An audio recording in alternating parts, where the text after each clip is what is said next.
San Bernardino has many different landmarks. However, one that will be forever ingrained in history is formerly known as Norton Air Force Base. This base alone changed the lives of many people and the economic situation in San Bernardino. While it was open, it thrived and was always alive with much activity. In December 1941, fighter planes arrived days after the attack on Pearl Harbor to protect the Los Angeles area.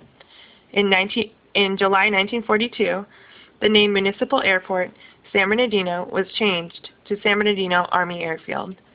In 1950 came its final name change, which was Norton Air Force Base, after Captain Leland Norton, who died after ordering his crew out of the crippled plane in which they flew.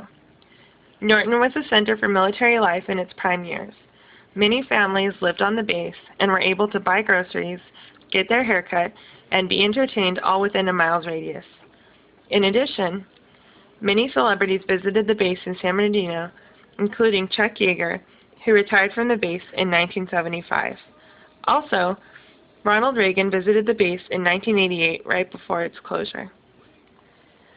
I remember clearly hearing of Norton Air Force Base's closure and feeling shock, disbelief, anger, sadness, and uncertainty. Norton had been such an important part of our families' and communities' lives, and it was going to be gone forever. But I could not have imagined at that time the impact that it would have on this area even today. Before I get into that, I'll tell you about the day of the closure. There was a ceremony that my parents and many people attended.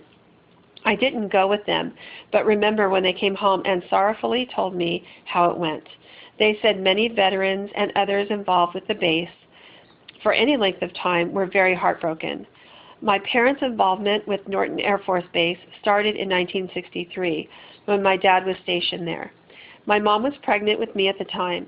Not long after their arrival in San Bernardino, my mom gave birth to me at Norton Air Force Base Hospital. Very soon after that, the hospital closed.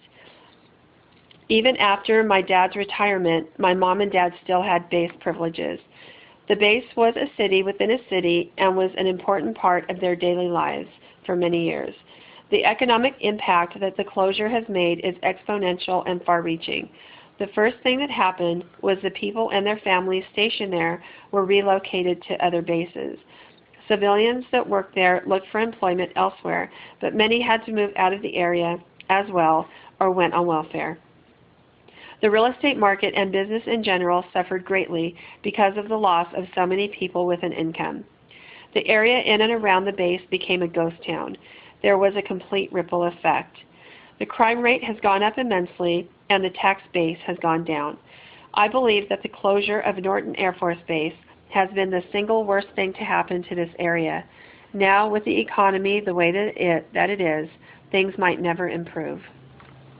Unfortunately, when Norton closed in 1994, it took 4,500 jobs with it. It was selected for closure in 1989 and left many people devastated. After its closure, the area surrounding the formerly booming base also went downhill and took a turn for the worse. Recent activity has included many corporate buildings and distribution centers being built in the area where Norton once stood.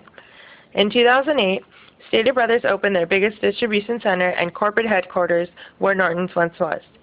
Also, hundreds of jobs will be offered with the building of the new Amazon warehouse. Among various distribution centers and corporate offices is also hope of restoring the old base. There has been talk of changing the abandoned base into a museum and restoring it to its former glory. Steps have been taken in the right direction to ensure the base gets the recognition it deserves.